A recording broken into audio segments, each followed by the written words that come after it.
야구야구 김영준입니다. 올해 반등에 성공했던 로빈슨 카노에게서 금지약물 양성 반응이 나왔습니다. 카노의 금지약물 양성 반응은 시애틀 시절이었던 2018년에 이어 두 번째인데요. 당시 80경기 출장 정지를 받았던 카노는 이로써 한 시즌 162경기 출장 정지를 받아 내년 시즌을 전혀 뛸 수 없게 됐습니다. 매치는 이로써 내년에 카노에게 줘야 하는 2,400만 달러를 아낄 수 있게 됐습니다. 금지약물로 인해 출장 정지를 받은 선수는 그 기간 동안 연봉 지급이 중단됩니다. 2018년 첫 번째 적발에서 나왔던 성분은 이뇨제인 프로세마이드였는데요. 이는 약물 선수들이 소변 검사를 통과하기 위해 약물 성분을 소변을 통해 빼내는 은폐제의 일종이었습니다. 카노는 이때 뭐라고 말했을까요? 그대로 한번 적어보겠습니다. 나는 PED, 즉 경기력 향상 물질이 아닌 프로세마이드에 대한 양성 반응이 나왔는데 도미니카 공화국에서 질병 치료 목적으로 처방을 받은 것이었다. 좀 더 조심하지 못한 것에 대한 책임을 통감한다. 나는 내가 살아가는 야구의 규칙을 어긴 적이 한 번도 없다.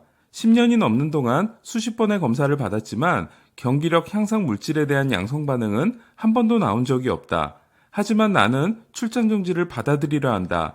내 부주의로 인해 프로세마이드를 처방받은 건 사실이기 때문이다. 가족, 친구, 팬, 동료들, 구단에게 미안하다. 죄송합니다. 짜증이 확 밀려오시죠? 당시 억울하지만 받아들이겠다고 했던 카누는 불과 2년 만에 절대로 사용한 적이 없다고 한 경기력 향상 물질이 발견된 겁니다. 이번에 카누의 몸에서 발견된 건 아나볼릭 스테로이드의 일종인 스테노조롤인데요.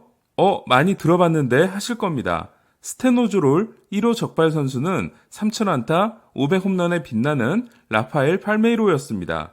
팔메이로가 걸린 건 2005년이었는데요. 3,000안타 500홈런은 역대 6명뿐입니다.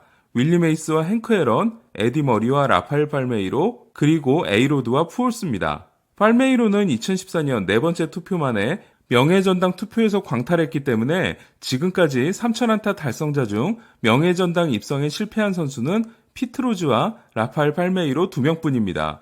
그 밖에 스테노조롤 선수들을 살펴보면 2015년 미네소타 어빈 산타나와 3번이나 걸림으로써 유일한 영구 제명 선수가 된 옌리 메이야, 2015년 미네소타 호르헤 폴랑코, 2019년 시애틀 팀 베컴이 있습니다.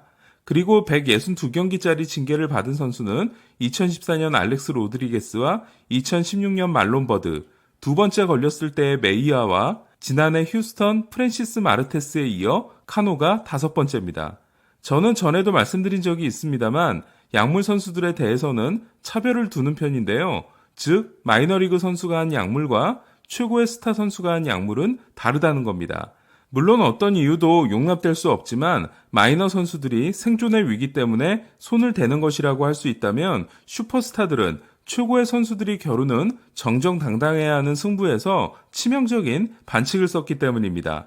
저는 그래서 MVP 경력이 있는 에이로드, 미겔 테아다, 라이언 브론, 그리고 이런 더러운 방법으로 명예전당 커리어를 쌓은 카노를 더 싫어합니다. 그렇다고 제가 마이너 선수들은 용서해야 한다는 건 절대 아닙니다. 잘 아시다시피 로빈슨 카노의 로빈슨은 아버지가 제키 로빈슨을 존경해 붙여준 이름이고 등번호 24번은 로빈슨의 42번을 뒤집은 건데요. 그런 선수가 지독한 약쟁이이자 거짓말쟁이였다는 게 분노할 수밖에 없습니다. 사실 카노는 아니 땐 굴뚝에서 연기가 난 적이 있었는데요. 양키스 시절 로빈슨 카노의 절친은 같은 해 데뷔한 매키 카브레라였습니다. 2009년 시즌이 끝나고 양키스는 카브레라를 애틀란타로 보냈는데요. 트레이드 이유 중 하나는 카노가 게으른 카브레라와 친하게 지내면서 나쁜 물이 든다는 거였습니다. 재밌게도 카브레라와 헤어진 2010년 카노는 MVP 3위에 오르고 골드글러브와 실버슬러거를 석권하는 최고의 시즌을 보내게 됩니다. 카브레라는 2012년 8월 16일 샌프란시스코에서 타격 1위를 달리던 도중 금지약물 검사에서 적발됩니다. 그리고 50경기 출장 정지를 받는데요. 출장 정지를 받은 시점에서 501타석이었던 카브레라는 출장 정지를 소화하고 돌아오면 512타석 규정 타석을 채울 수 있었습니다. 하지만 이를 포기함으로써 3할 3푼 6리를 기록한 팀 동료 버스터 포지가 포수 타격왕이 됩니다. 카브레라의 타율은 3할 4푼 6리였습니다. 이렇게 절친인 카브레라가 약물 검사에서 걸리자 사람들은 카노도 약을 한 게 아니냐며 수군댔고 카노는 억울함을 호소하는데요. 하지만 이는 아니 땐 굴뚝이 아니었습니다. 지금 보시는 사진은 에이로드, 카노, 카브레라의 다정한 한때였는데요. 셋이 약물 정보를 공유하고 있었는지는 모르겠지만 양키스 시절 셋은 유독 친하게 지냈습니다. 2013 시즌이 끝난 후 카노는 FA가 됩니다. 양키스도 카노를 잡기 위해 노력하는데요. 카노는 양키스에게 3억 달러를 요구합니다. 반면 카노에게 제시한 최고액이 7년 1억 7,500만 달러였던 양키스는 그 돈으로 자코비 엘스버리를 영입합니다. 결국 카노는 푸올스와 같은 10년 2억 4천만 달러 계약으로 시애틀에 입단합니다. 푸올스의 10년 계약 시점은 만 32세, 카노는 만 31세였습니다.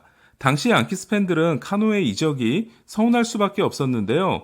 카노는 코어4 이후 가장 성공한 양키스의 자체 생산 선수였기 때문입니다. 저는 이때 이상한 경험을 하게 됐는데요. 한 번도 다른 선수에 대해 나쁜 말을 한 적이 없었던 마리아노 리베라가 양키스에서 카노는 최선을 다하지 않았다는 의미심장한 디스를 하고 카노의 아버지가 발끈하고 나선 거였습니다.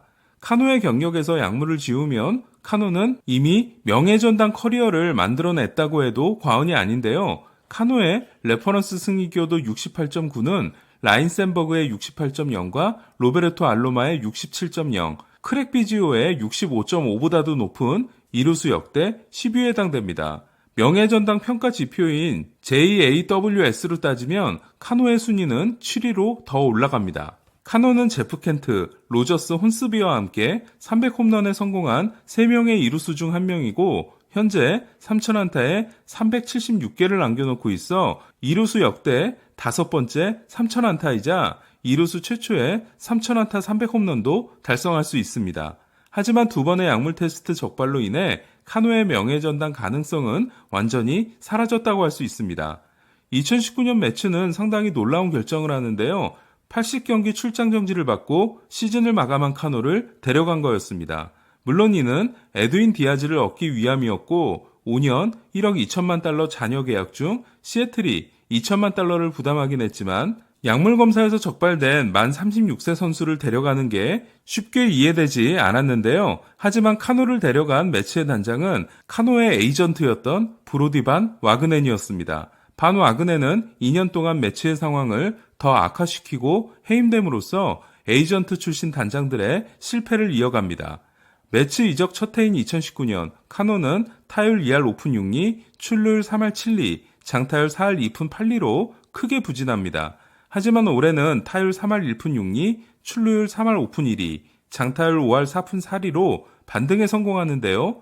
OPS 0.896은 양키스에서의 마지막 해인 2012년 이후 가장 좋은 기록이었습니다.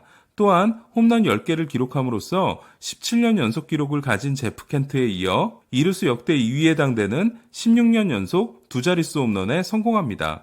카노는 9월 20일 애틀란타전에서 2015년 이후 개인 최고 기록에 해당되는 타구속도 113.5마일 홈런을 때려내는데요. 추신수와 같은 1982년생 선수가 만들어낸 반등의 비결은 역시 약물이었습니다.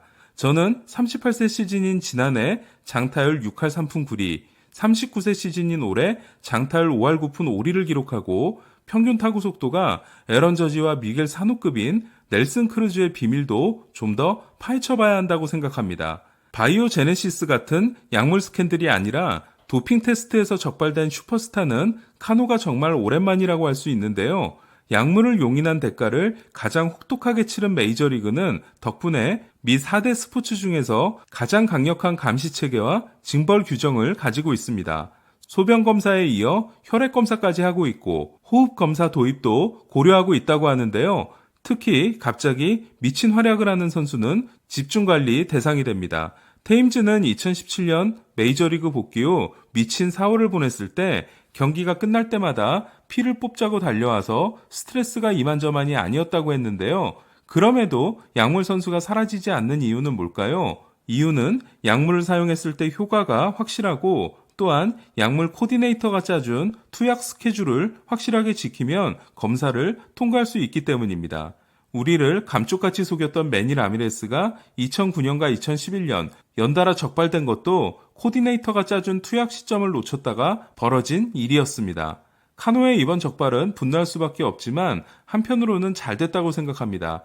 더 이상 카노를 두고 약물만 아니었다면 최고의 이루수연내 같은 불필요한 논쟁을 하지 않아도 될 수 있기 때문입니다. 그럼에도 기분이 더러워지는 건 어쩔 수 없는 것 같습니다.